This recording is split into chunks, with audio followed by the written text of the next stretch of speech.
All right. So today I am so excited to be joined by Joey Monroe. How are you today, Joey? I'm doing great. How are you? Doing well. Thanks for asking. So, I had posted on LinkedIn about how people are reacting to AI or how it's impacted their career, their outlook. And Joey was so kind as to respond and say he was down for talking about how he is responding to the advent of AI. And so I just want to open the floor and see, what your exposure to artificial intelligence has been, what your response has been, and kind of, what has the journey been like for you since the advent of especially generative AI over the past couple of years? Sure. I work for a small consulting firm called Blue Gator, and we typically deal with nonprofits in the arts, culture, and entertainment space. So, where I started was where probably a lot of people got started is just kind of messing around with ChatGPT, Gemini, Grok, all of the different models that came out, especially in the early days when everything was pretty rudimentary. And that got me kind of down a path of, okay, I'm going to see where this goes, play with it a little bit, see what I can really get out of these tools. And as we jumped into a rather large project that I'm on, they were kind of all on board the Agentforce train. They really wanted to see what it could accomplish for their organization, how it could augment what they had going. And that was in the very early days of Agentforce, Agentforce 1, if everyone's familiar with those designations now. So really, I didn't know a ton about Agentforce, so my journey was learn as quickly and as completely as I possibly could on what is it, how do we use it, how to configure it. So that really started with trailheads, and that that kind of path started very piecemeal, as you know, is that started to come more cohesive over time in terms of that training path. Now we have the trailblazer paths and everything like that, and really getting that under my belt and then getting the trailblazer path under my belt, attending every workshop that I could find up here in Tulsa, down here, online, basically getting my hands on anything related to generative AI, whether it was Agentforce or not, because they all are intertwined. They have basic fundamental similarities. And then getting hands-on of we created a proof of concept for our client and got it client facing.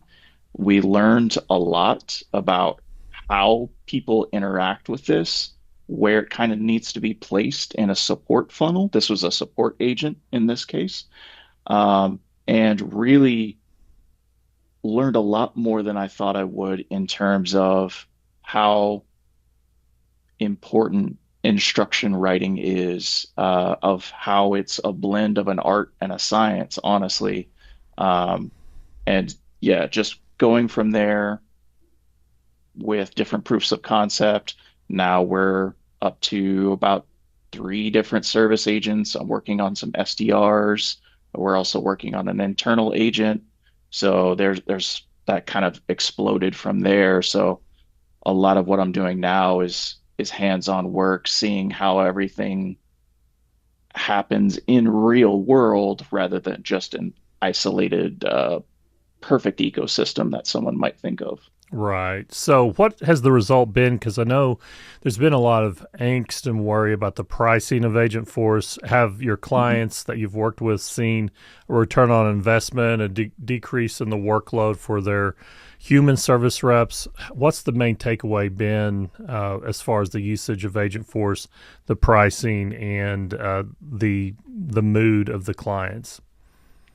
Yeah, so I think the pricing when it first came out, the $2 per conversation, that was a sticking point for a lot of people, especially on our nonprofit side, where they're like, there is no world where that makes sense for a nonprofit. Um, Even the bigger nonprofits were very hesitant to try to take that on. And my client, who is not a nonprofit, even they were very We really have to get ROI out of this, otherwise it doesn't make sense. Um, we found that good ROI in terms, they had specific instances where they had a crush of orders that needed support and they don't have the hands to do that. So we framed that in the way of what is our labor savings? How many people would we need to bring on in like a seasonal or temporary basis?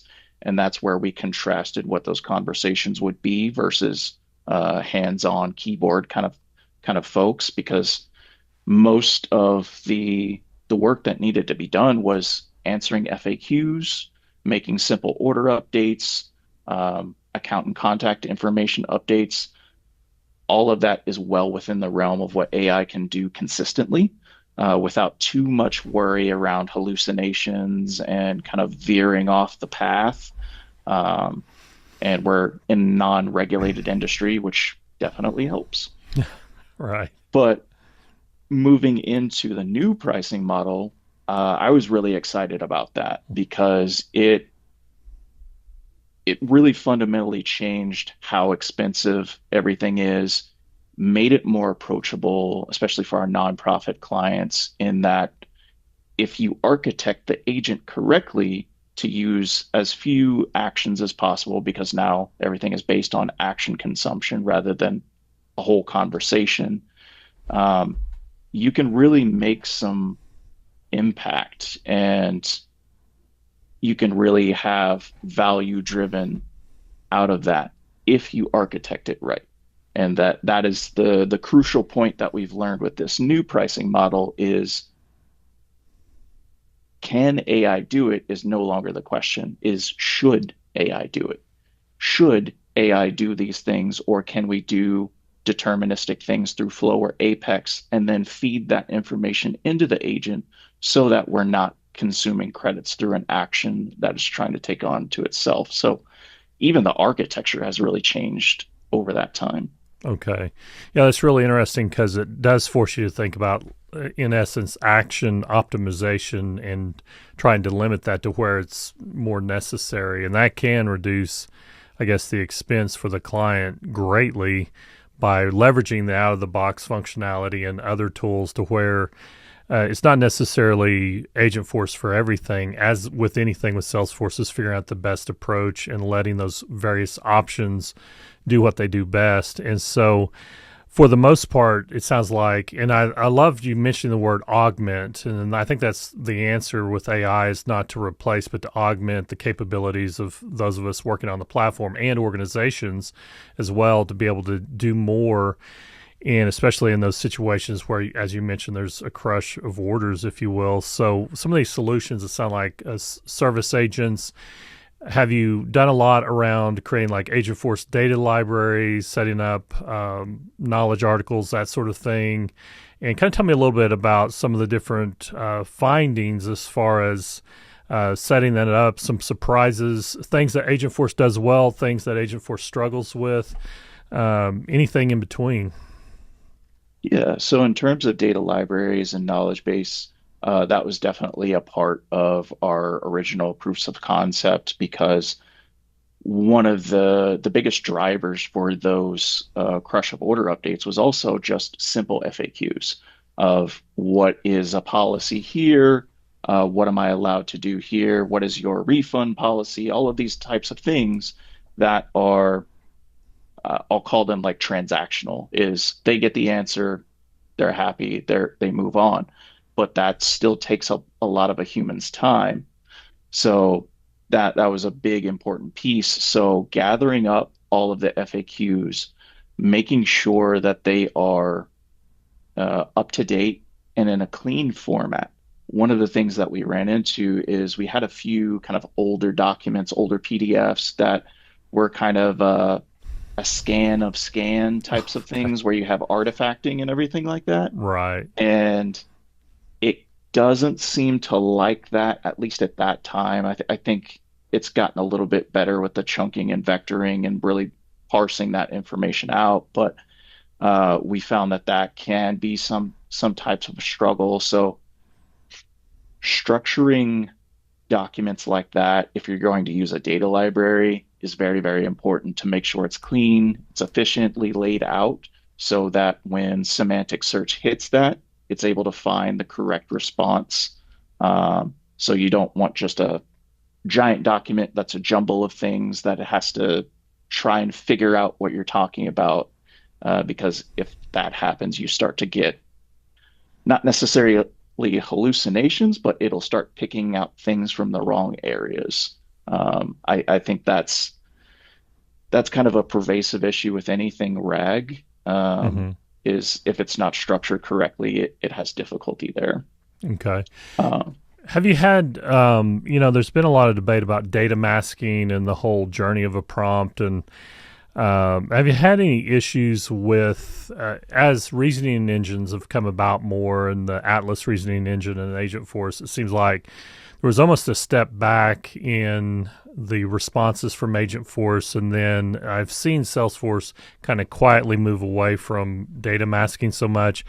I guess I'm curious because you mentioned the art and the science of writing instructions, and it is, I think, continually a moving target with just generative AI in general, and just trying to keep up with all the changes and best practices that seem to be changing a lot. yeah. Are there certain models that you've seen perform better than others, and have you seen a need to maybe lay off of the data masking some? In order to get better results, what are you finding right now on the ground are the best models that you're selecting, and your approaches for to data mask or not to data mask? And I think you mentioned that a lot of the work you've been doing is in a not a heavily regulated area, so maybe you've got a little more freedom there. So can you speak to all that? I know I'm kind of all over the place, but Yeah. this is just more from my own personal information. But I think if I'm interested in it, hopefully others will be as well. So Yeah. So in terms of model selection, that's a lot of, as with a lot of things in this, is trial and error mhm. of what are we trying to accomplish in this? What inputs are we looking for, and what outputs are we looking for? So that will dictate, because every model kind of has their own flavor of how they respond and what kind of inputs they like, is testing out those models. I'm a fan of GPT-4 and kind of the Omni version of that. For most things, I've found that that works just fine. I haven't spread too far beyond that. I will very shortly because we're kind of messing with Document API and kind of that beta of what they're doing with that. Um, and some of that will change because of the input being documents, images, things like that, where other models might shine more.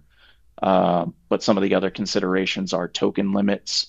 Do you have a really complex agent with a lot of complex actions in the background that are going to use a lot of token space?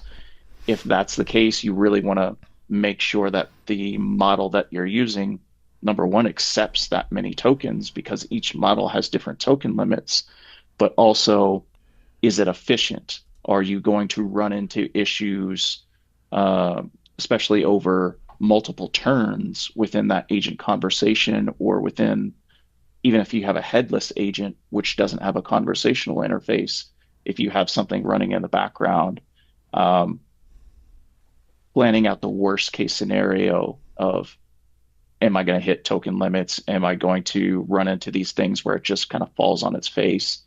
So a lot of that is just iteration upon iteration upon iteration and testing out those worst case scenarios. And kind of the same goes for instructions and testing for hallucinations, is sometimes I just have to give some prompts to my team and let them go wild and try to break it. Mhm. Because as the person building it, you're thinking very narrowly Right. a lot of the time, and customers will find a way to break it. They will find a way to confuse it. So on that, on the data masking piece, I haven't had quite as much exposure to that. Okay. I know there was an issue with that very early on where they kind of disabled that for a while. Um, Generally speaking, I think from a security and architecture point of view, anything that is in encrypted field or sensitive data needs to be handled very, very carefully, no matter what you're doing. Um, I know we have the benefit of the trust layer. Data masking is still kind of an open question in that area, but it it has to be very carefully thought through when you're in a regulated industry or you have sensitive data passing through that trust layer into a model. We have uh, no share, no train agreements in the background of all of these things, but Hmm. personally, I don't feel that's sufficient. Right. That's a Yeah. that's a best case scenario, but Right. that doesn't Trust us. stop. Right. Yeah, that doesn't stop data leakage. That doesn't Right. stop exposure. That's Hmm. oops, it happened, but Right. we had this agreement. Okay, that Right. still happened. Yeah. And that leaked as well. Yeah. Yeah. Right. Right. Yeah. So, what was your journey to discovering Salesforce? Tell me a little bit about your journey, your career. I've been, perusing your LinkedIn profile. And so, what led you to Salesforce, even pre Agentforce? What was that spark? Yeah, so I spent around 10 years in IT infrastructure, anywhere from your basic help desk up to IT director. And really, I got my start here in Salesforce because there was an opening for an IT manager role in a local nonprofit here called Oklahoma Diversion Hub. And as with most nonprofits, my nonprofit people will understand this. You wear a lot of hats and you kind of have to be able to juggle those. So they needed someone who could come in and be an IT manager, but also learn Salesforce. And I had a little bit of a background with ERPs and managing those as well. So I basically, they basically said, um, you have about 3 months to learn and implement Salesforce for us. We just bought it and go. So that was my introduction. It's just a trial by fire of learning everything I could, implementing it as quickly as possible so that we could start taking clients. That was kind of my start in both the nonprofit and Salesforce areas. And then from there, my entire career up to now has been Salesforce consulting, specifically with nonprofits. Okay, perfect. Yeah, I think that's a great area to be involved in, and I think there's a lot of opportunity in the nonprofit realm as well for people to gain that experience, and then it shows, I think, a lot of flexibility to be able to do a lot of different things also. So also in looking at your background, I see you've written a book as well. And so I've got a book coming out in a couple of months on the Salesforce Platform Administrator certification. But the reason I bring that up is because communication is really important nowadays with all the instructions you've got to write, the communication, the prompts. Talk a little bit about technical versus non-technical skills, those quote unquote soft skills that are sometimes really hard to acquire as far as communication. What role does that play in what you do day to day in the realm of generative AI?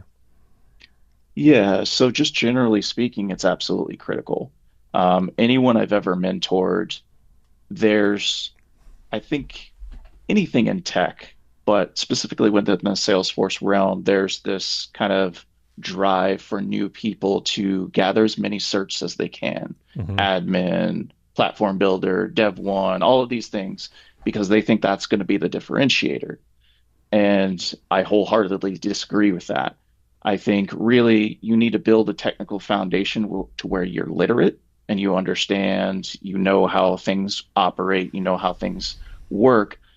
But the other 50% of that is these soft skills, the business analyst skills, the communication skills of finding out why.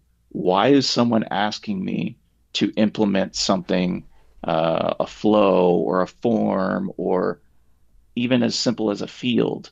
I want people to ask why, because 9 times out of 10, the customer doesn't know or really care about the technical solution. They want to solve an issue. And it's really our job as admins, as consultants, as whoever to uncover that issue. And you can only do that by communicating. without communication, you become an order taker. And that's a very dangerous path because that almost assuredly leads to technical debt. Somewhere down the line, someone is going to have to unravel that. I have seen it so many times because I've seen so many orgs at this point in my consultant career. And I even look back at my early career as a Salesforce admin and have been like, I really should have done that differently. Had I really dug a little bit deeper into the why and the how, all of these things that really need answers and communication, soft skills, um, understanding business processes. Why are they the way that they are? Not just what are they, but why? And who are the people involved with that? All of that, even a little bit creatively, user experience is a huge, huge thing. Um, People using this platform every single day, do they understand where to go for everything that they need to do to operate their job? So it's so multifaceted that I want people to step away from getting into the trap of being just hyper technical. Gotcha. So, speaking of, certifications, what certifications do you have? So I have the administrator, business analyst, AI associate that's now retired. Darn it. They yeah, the Agentforce specialist and the nonprofit cloud. Gotcha. Okay. So good assortment there. But as you mentioned, it's kind of funny because people kind of look at me as like, oh, you're going to push certifications. I got a book coming out on it. But the experience trumps certifications. The certifications, I think, are a good framing device to learn things and to give you some sort of structure for your learning. But nothing trumps the hands on real world experience that you gain whenever the happy path is not just presented to you on a platter, so that's for sure. And then, I see you as someone that is pro AI just in general on LinkedIn. I see you chiming in on some things. And I see a lot of people that are negative towards AI. And so, was there any sort of time in your embrace of AI that was there any hesitancy, or as soon as you saw the capabilities of AI, were you just jumping all in on it, or was there that moment of doubt? What was your AI pivot story as far as coming to? I see you as someone that's embracing AI now, but what was your journey like in reaching that conclusion? Sure. So, like a lot of people, I dipped my toe in, as we talked about Mm-hmm. earlier, is just in ChatGPT and that kind of thing, and really feeling out the power and the possibility behind this, and thinking forward. But I always temper that by trying to be a pragmatist of not going to either end of the spectrum because there are what I will call the bandwagon, which is kind of blind optimism. And then there is the other side of the spectrum where it's just doom and gloom. This is the end of the world, or this won't ever work, all of that, when the reality is somewhere in the middle. We've seen these technological revolutions time after time throughout the history of recorded mankind. Uh, so being an early adopter with a touch of pragmatism is where I want to sit. I want to be as optimistic as is reasonable, but I want to reserve what I think is reasonable for my clients, for whoever I'm working with to say, that's a great idea. Let's definitely look into that. But here's some of the drawbacks. Again, it goes back to that question of not going too far of AI everything. It's asking the questions of, does this make sense for AI to do? Not every task that we have in our lives makes sense for AI to do, either from cost to practicality or safety and security points of view. So treading that middle road is where I think I've landed and will continue to be on, is open to possibilities, but kind of I want to stay grounded in what the reasonable path is. Got it. Yep. Sounds very reasonable, and it's a lot of people push like an AI first mindset. I don't know if it needs to come first, but it certainly can't be AI only.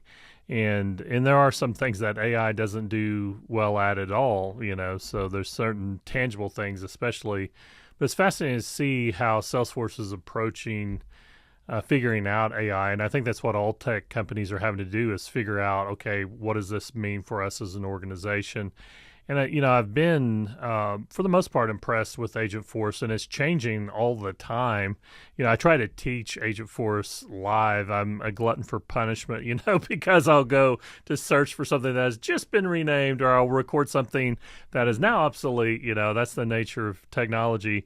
But and then there's some areas that have taken longer than I thought it would take to really take off, and then I was kind of anticipating automations being more promptable, and they're starting to be. But you mentioned headless agents as well, or some things that can be done in the background and not necessarily with the user interaction. And so it does open up a lot of possibilities, causing us to kind of rethink how we architect things on the platform.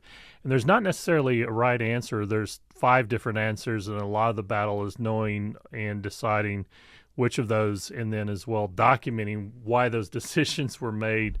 And so I think kind of to round this out, what is next for you as far as what are the things on the horizon that really interest you and that you're excited about, and where are you heading in this next few months or year? And anymore, time is measured in short increments. You talk about the old days of Agentforce and Agentforce One, and that was less than a year ago. Yeah. So what's your next chapter? I'm not going to say what's your next book, but what's your next chapter? Yeah, so it's continuing on this path with Agentforce for sure. I've got to get around to getting the new legend status and all of that because I'm a bit of a completionist. I see that one grade out, and I really got to get that. And there's a lot of really cool things within that content that I'm looking forward to. As you said, the release cycle on this has been frenetic in comparison to where it's been before in other portions of the platform. So even trying to keep up is a task in and of itself.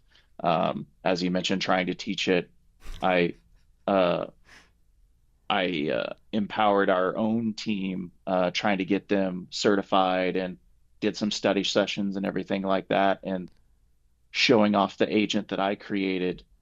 Here's a new toggle, or here's a new conversation variable. Here's all of these little things that have popped up since the last time that I looked at it. And those, it's a challenge to keep up with all of that for sure. Um, but in terms of just broader Gen AI, I'm really looking into agent to agent, MCP as well, being able to connect to other external tools and capabilities. And what I'm really hyper focused in is how do we secure all of this, especially around MCP, because it's such a honeypot for Mhm. any would-be attacker, because then they can backdoor around to other agents and potentially execute things and vulnerabilities and all of these other tools that are now vitally connected to one another. So it's a little bit scary, but it's also very, very interesting on how all of this kind of wraps together. And then I'm also looking at other certifications outside of the Salesforce ecosystem, like certified AI consultant with USAII, the US Artificial Intelligence Institute, where it kind of goes over general AI strategy, machine learning, how to apply that towards clients, and just a general overview and capacity to kind of broaden out that skill set and make sure that it's not just Agentforce, that I'm thinking more holistically, because Agentforce is going to have to interact with other AI platforms, other AI agents, other MCPs, all of these things. It's not going to be contained within just the one ecosystem anymore.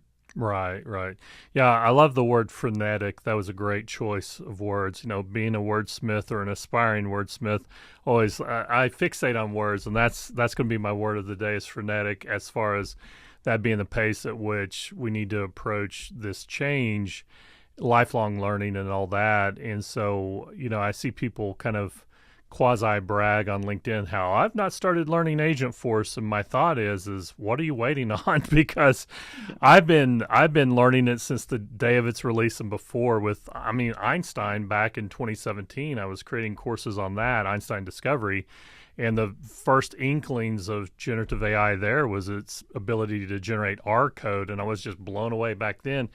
But with that rapid pace, I think you would probably agree with this. It just makes sense to go ahead, even if people have been resistant, to kind of bite the bullet and start learning Agentforce because the innovation train is not slowing down. And even for those of us that jumped on it early, it is a challenge to just keep up. Would you agree with that rather than encouraging people to wait and see? Like, what's your view? What's the event horizon for you as far as encouraging others to start learning Agentforce? Yeah, I would 100% agree. We talked about earlier around the technological revolutions, and we see those curves of your bleeding edge adopters, your early adopters, mainstream, and your laggards. Mm-hmm. And we see every single time in terms of how businesses operate, in terms of how innovation happens, the laggards always get punished severely. Right. They either uh, disappear, they become irrelevant, someone else comes around and disrupts them. So I would encourage everyone to at least learn about it. You don't have to implement it. You don't have to be the world's biggest champion about it, but to refuse yourself fluency of even learning or becoming adaptable to it is doing yourself and your clients a disservice, is my point of view. Perfect. Yeah. All right. So, any final parting wisdom, Joey? Anything you want to leave for those to ponder as far as your own AI pivot and what the future might hold? I would just say learn as much as you can. Again, remain pragmatic. Keep keep your feet on the ground. Look to be the optimist, but keep it realistic, is what I would say in terms of AI. Perfect. All right. Thank you so much, Joey. Enjoyed the talk and keep in touch and look forward to what you do next. All right. Thank you so much for having me, Mike.